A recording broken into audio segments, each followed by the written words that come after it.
Hello दोस्तों, कैसे हो आप सब। उम्मीद है कि आप बहुत अच्छे होंगे। स्वागत है हमारे YouTube channel Sunil Verma porter पर।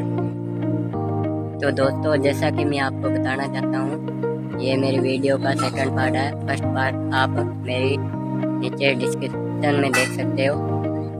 वीडियो के फर्स्ट पार्ट में आपको बताया था कि प्रजापति किस तरह से भट्टी में कच्चे बर्तनों को डालता है, उसको सेट करता है। पूरी विधि आपको बताई थी। और ये मेरी वीडियो का सेकंड पार्ट है। ये आप वीडियो के एंड तक बने रहिए। आपको बताएंगे मिट्टी के बर्तन कैसे पकाए जाते हैं और निकाले जाते हैं। जो मेहमान भाई मेरी वीडियो पर पहली बार आए हैं वो कृपया लाइक और सब्सक्राइब करना मत भूलें। बेल आइकन बटन जरूर दबाएं। आप वीडियो के साथ बने रहिए, वीडियो एंड तक जरूर देखें। जैसा कि दोस्तों, मैं अपने बारे में कुछ डिटेल देना चाहता हूँ। मैं श्री गंगानगर डिस्ट्रिक्ट से बिलोंग करता हूँ। दोस्तों, मुझे बस एक ही चीज़ की उम्मीद है आपसे, आप मेरे ऊपर प्यार और सपोर्ट बनाए रखना।